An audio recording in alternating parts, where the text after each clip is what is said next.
Hello everyone and welcome back to the next video on the rebuild of this Dorman 2LB. We're going to pick straight back up from where we finished off on the last video. This engine's just been painted, so we're going to pick it up, put it back on its mounting feet and put it back in its cradle, and then get on with bolting on all the ancillary components.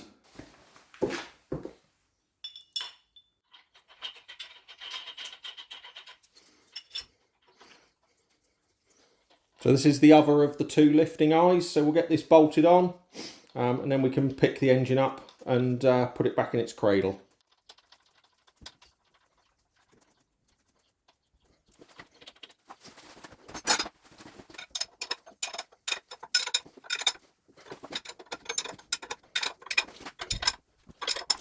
There we go, that's the other lifting eye bolted on.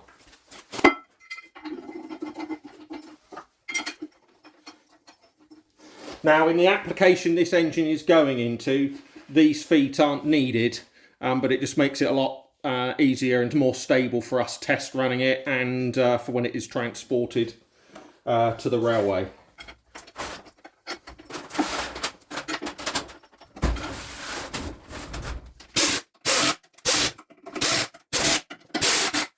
So that's that one. We'll do the other side and then pick the engine up.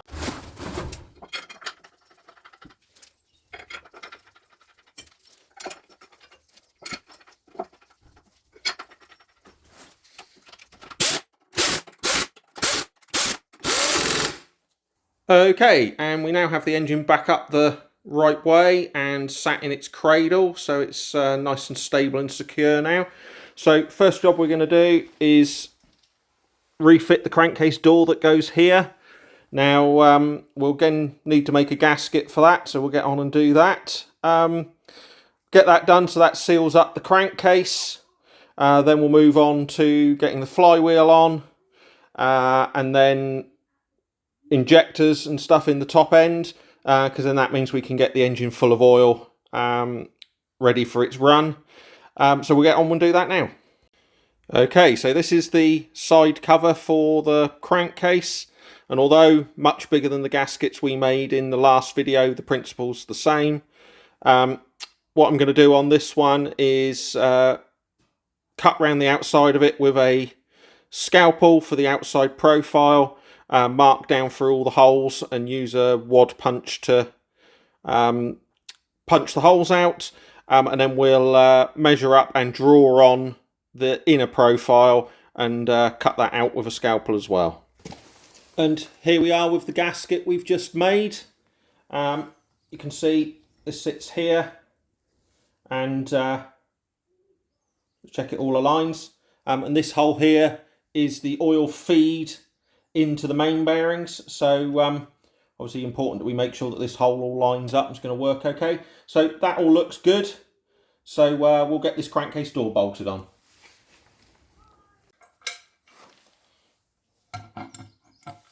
There's the new gasket.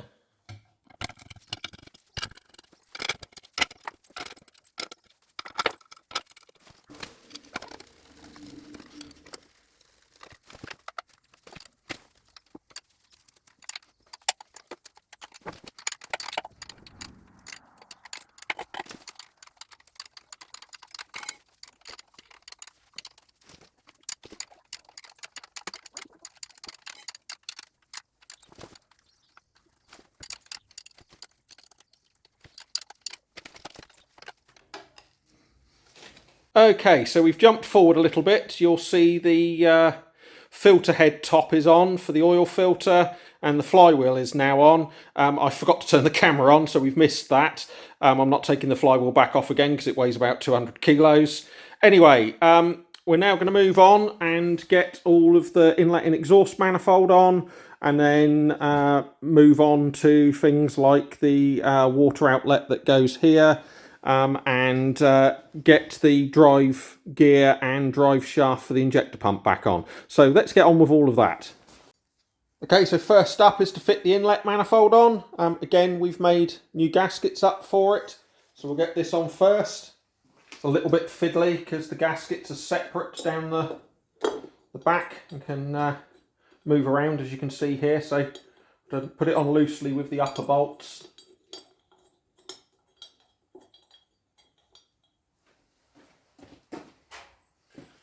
And then move them into position for the lower ones. Alright, that's that one.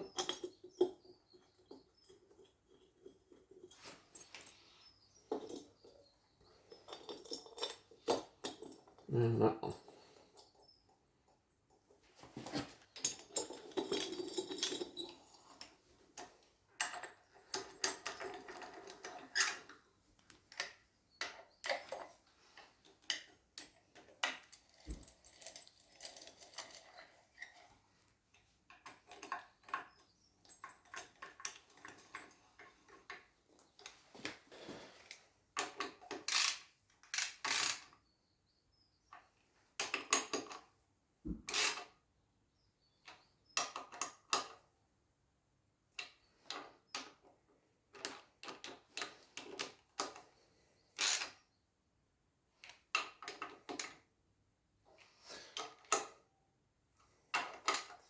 Okay, with the manifold itself on, there's a blanking cover to go on this end and this end, so we'll do those next.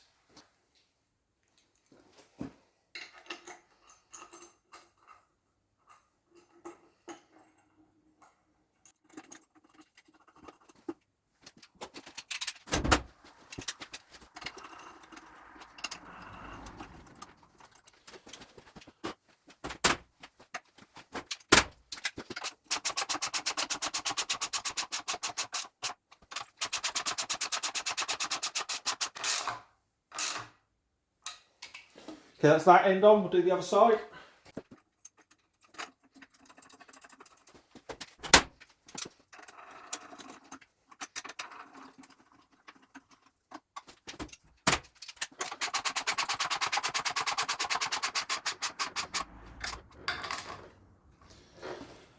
Okay, so with the two end plates now on, we'll put, there's an adapter on here to take a oil bath air cleaner, so we'll get that on next.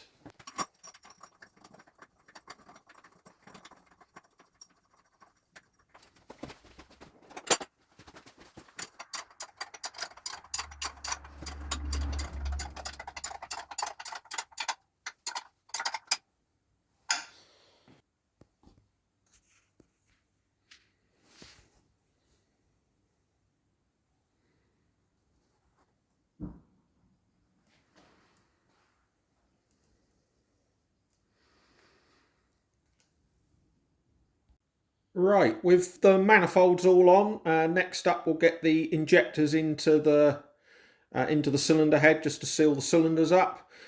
These have been rebuilt with new nozzles in them, so they're now all ready to go in. So we'll get the rocker cover off and then put these in.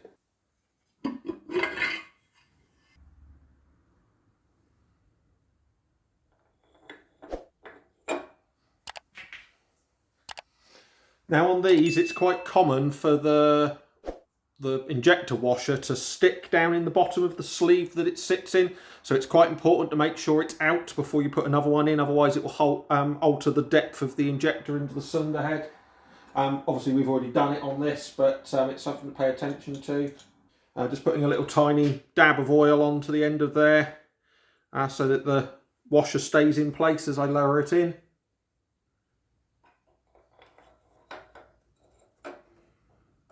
So with the injectors dropped in, we'll now need to secure them in.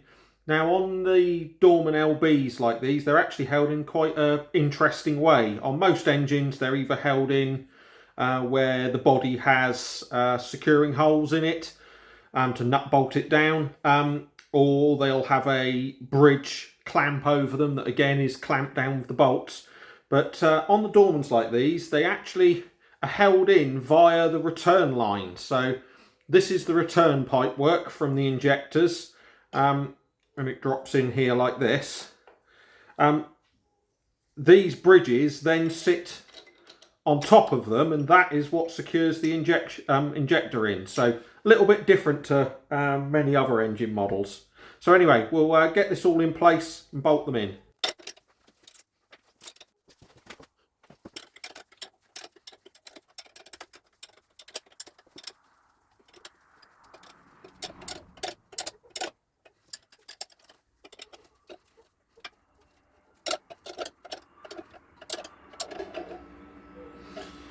So with the injectors in and clamped down, next job is the valve clearances.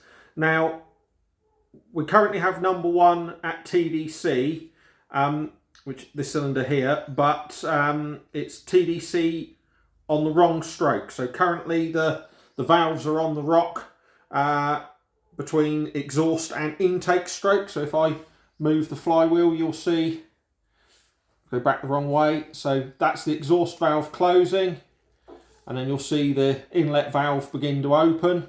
So what we need to do is turn the crank 1 full rotation, and we'll be on the back of the cam then and can adjust the valve clearances on cylinder 1. So I'll do that now.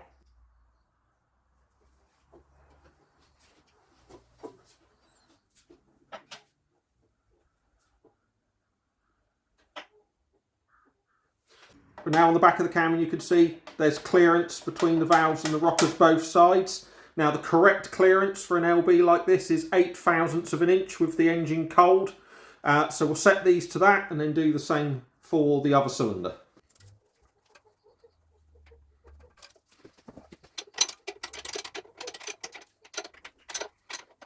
So just nip that down and check it again.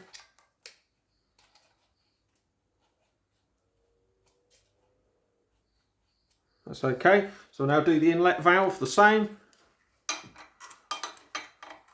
Oh, that's a huge gap.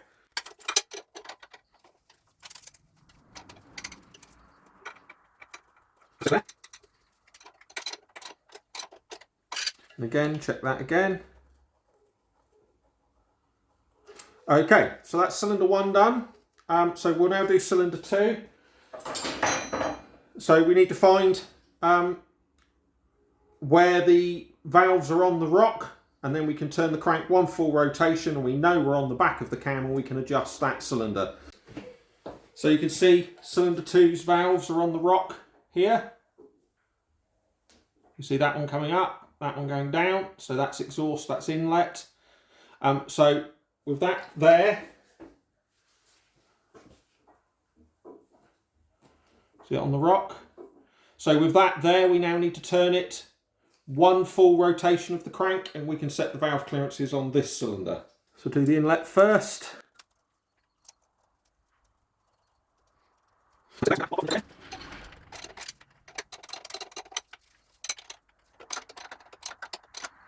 Okay, so just check that again. That's a bit loose, so I'll undo that and check it again.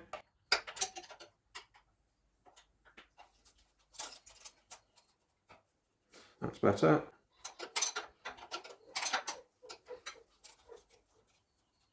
Much better. Right, so we'll now do the exhaust valve.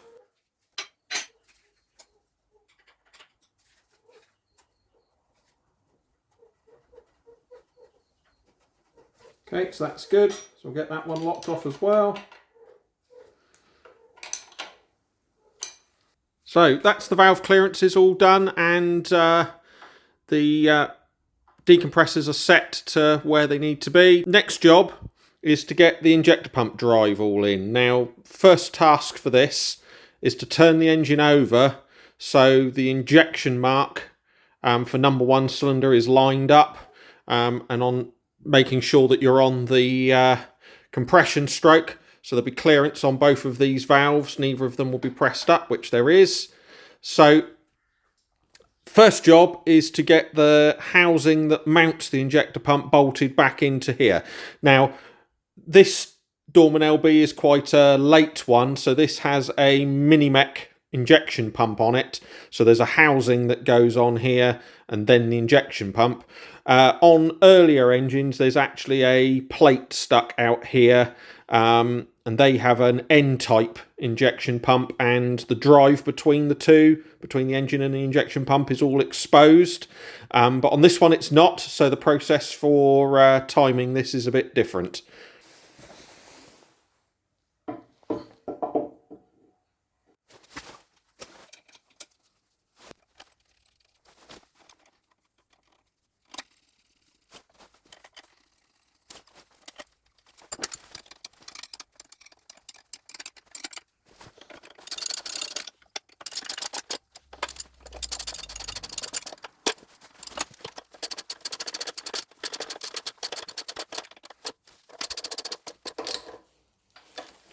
Okay, so with this housing on, it's now time to time the injector pump shaft to the engine.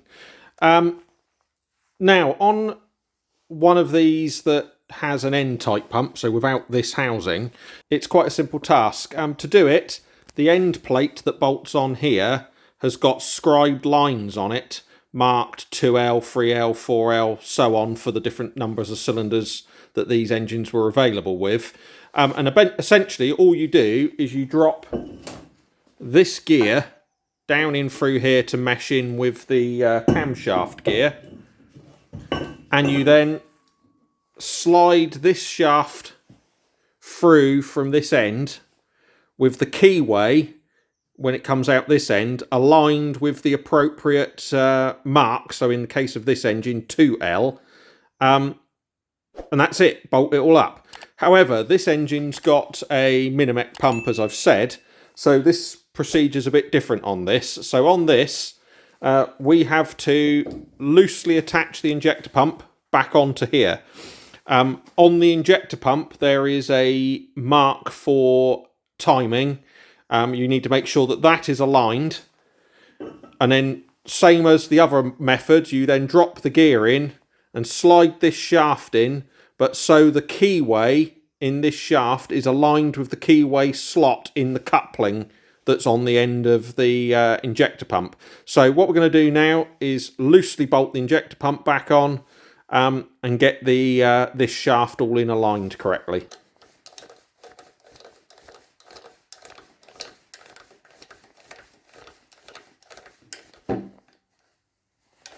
Okay, so with the injector pump loosely back in place, you can see a line on the body and a line on the coupling. So what we need to do is, with that lined up, which it is now, you can just about see the keyway slot just there, and we need to put the shaft back in so the keyway slot aligns with that. Now, so we'll drop this gear in. I've made sure that the engine is aligned with the injection mark for number 1 cylinder. As I've just shown, the mark on the injection pump is correct. So we'll drop this gear down in and try and slide the shaft through. Now, the way this is orientated, you might need to move it a few times to get it so that the keyway lines up. So we'll do that now.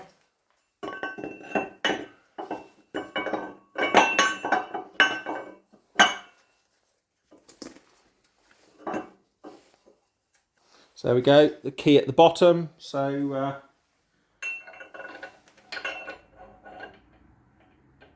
think that's going to need to move around a little bit. Yeah.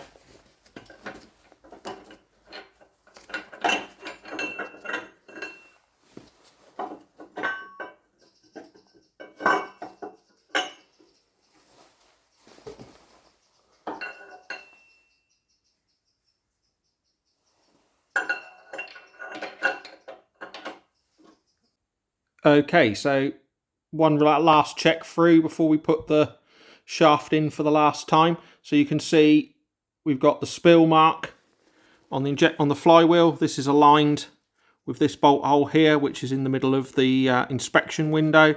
So that's in the correct place. I'll turn the light on. You can see on the injection pump, this is aligned.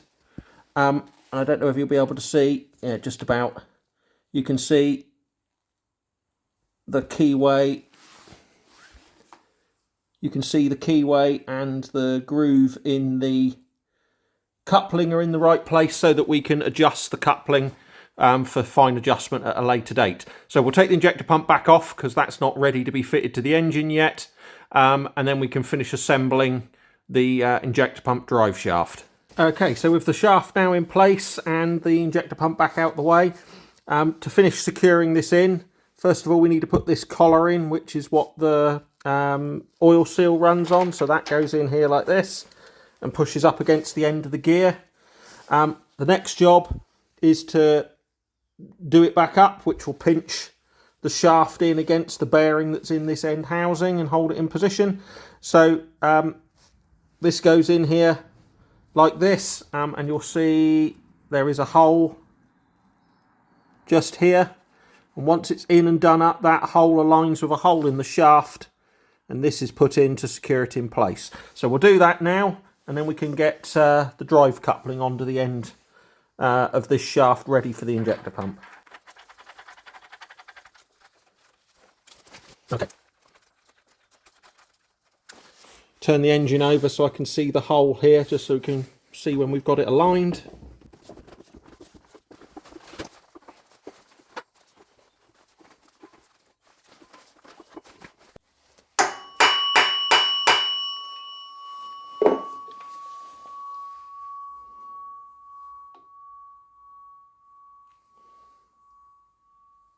There we go. I think we're aligned now. So this clip can go back in and see if we are or not. Yes, we are.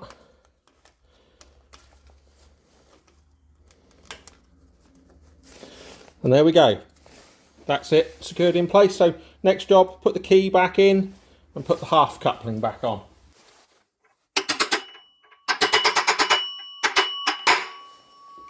There we go, we can now put the half coupling on. Okay, with the injector pump drive all installed, we're not ready to put the injector pump itself on yet. So next job is to fit the water pump.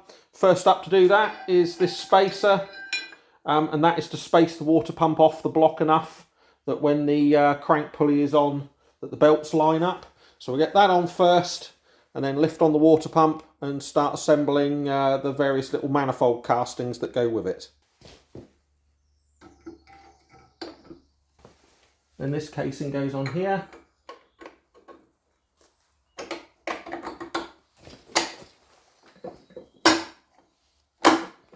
So we'll loosely nip this on until such times as the belts are fitted, and then we will do it up fully.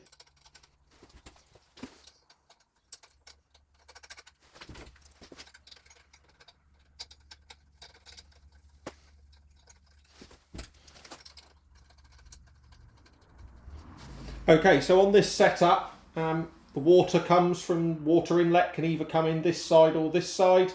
On this engine there's a blanking plate this side and the inlet is here. We'll put that on shortly. The water pump is on slots, so it can move up and down to tension the belts. And what you'll see is there is a port in here, so the water comes in here, into the water pump, through the water pump, and then this is the outlet, and it comes through some pipe work and into the block. So anyway, we're going to leave that loose so that we can obviously tension up the belts when the belts go on, but right now what we'll do is put the blanking plate on and the casting this side. So again, some gaskets we've made.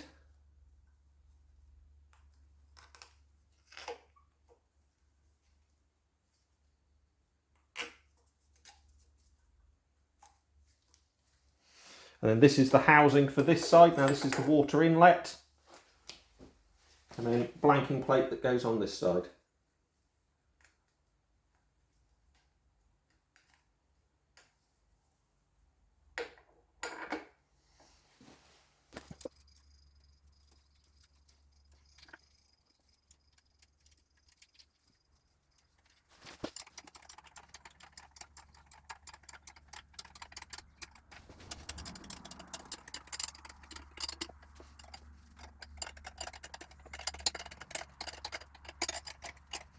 Right, so that's the water pump all on, and the inlet manifold bits for the water system installed.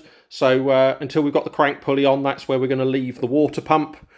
So we're going to jump around a bit now just because of what is ready to go back onto the engine. Next job, we're going to put the oil pipe work on to and from the oil filter you can see here. Get the oil filler back on, and then we can fill the engine up with oil. And then we'll move on to water system pipe work.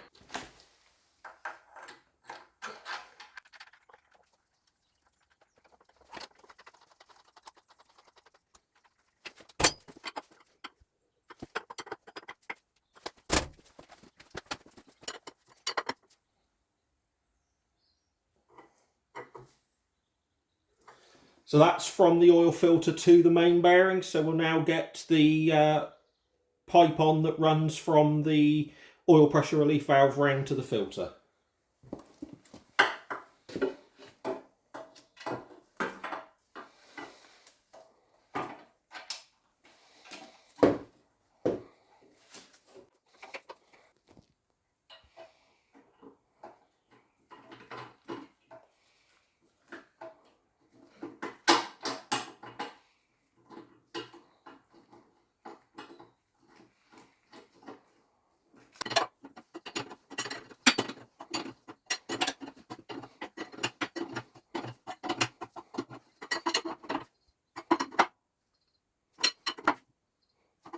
So next up is to get the oil filler on.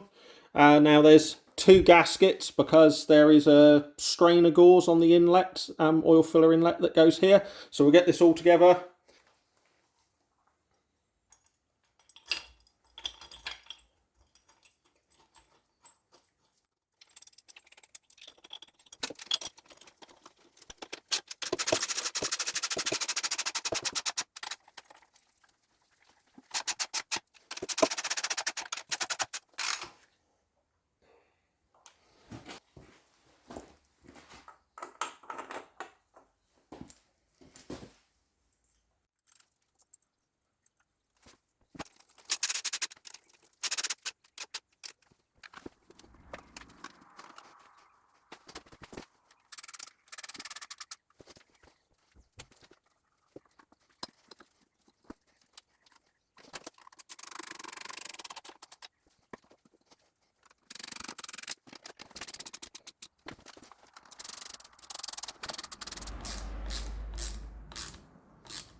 Okay, so with the starter motor on, that's this side of the engine finished.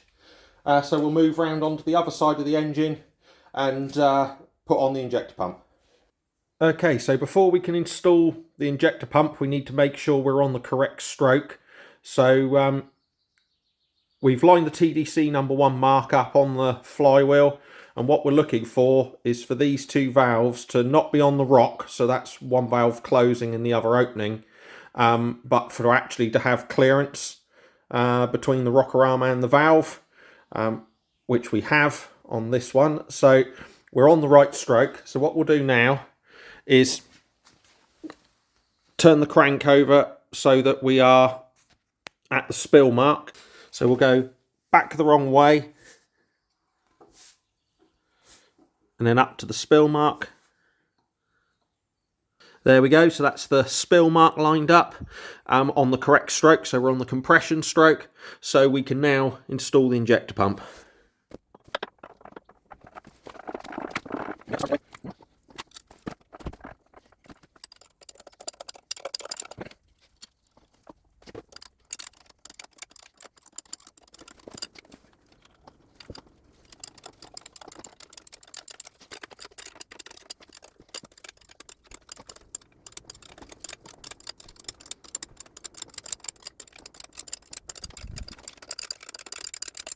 Okay, so with the injector pump now in place, what we need to do, as I've said before, is align this mark here on the coupling with the line on the body, and then we can lock off the coupling, and that is the spill timing for the injection pump done, and we can then bolt the blanking cover onto the front here.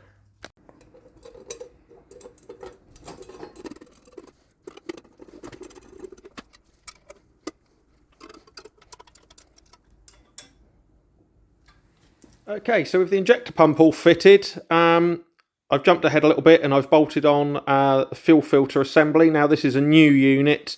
The old one was had been very hacked about and bodged up over the years, so this is a new unit.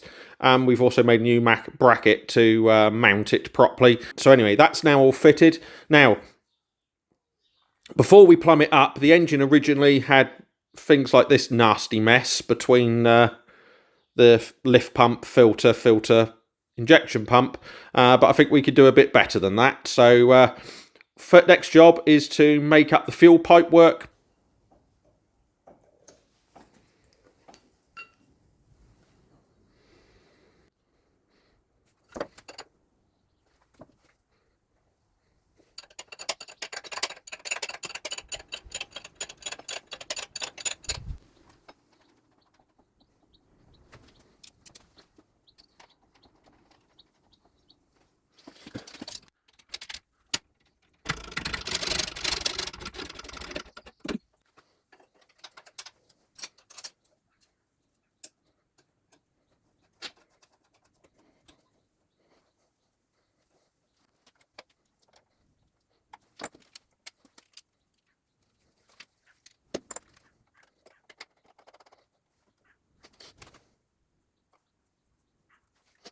And there we go. So that's all the pipework mocked up and silver soldered into the banjos on the fuel filter. So we'll get those off and all cleaned up and polished and final fit them. Okay, so with the new fuel pipework all polished, we're going to get this fully fitted. And then just as a last few finishing touches, I'm going to make a rocker cover gasket for it and put its identification plate back on. And then we'll get it rigged up and see if we can get it to start.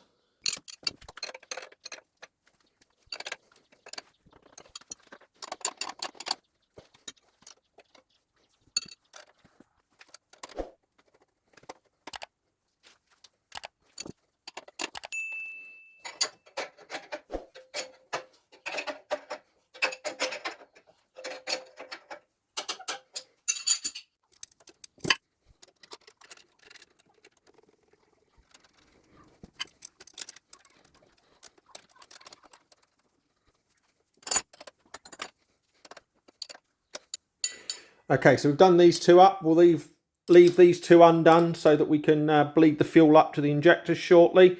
Okay, so I'll get the rocker cover gasket made, put the rocker cover on, although we won't bolt it down tightly because we want to, when we get it started, want to check we've got good oil flow on all the rockers, and then we can get it outside.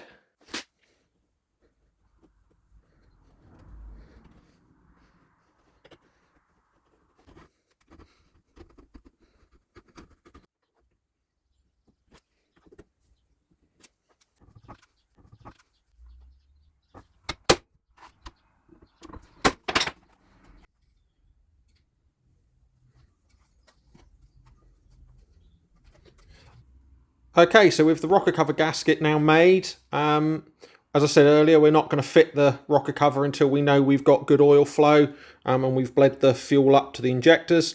So what we'll do now is get it all hooked up to run, and I'll bring you back when it's outside and connected up, ready to try for a start. Okay, so it's about an hour since the last bit of video you saw. We've moved the engine outside, a beautiful sunny spring day here.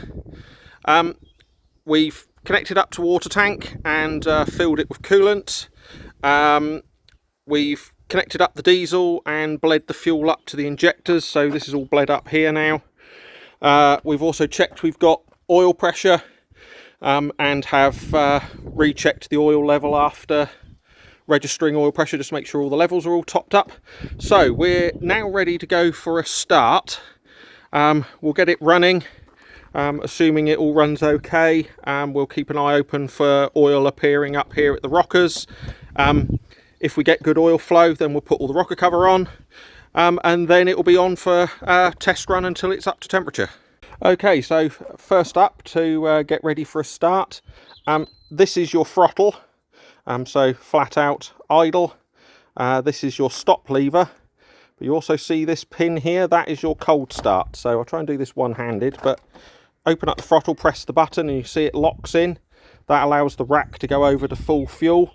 Probably shouldn't need it today because it's quite warm, but that's for cold start. So we'll get this set up and give it a go.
And that is us all done with this Dorman 2LB.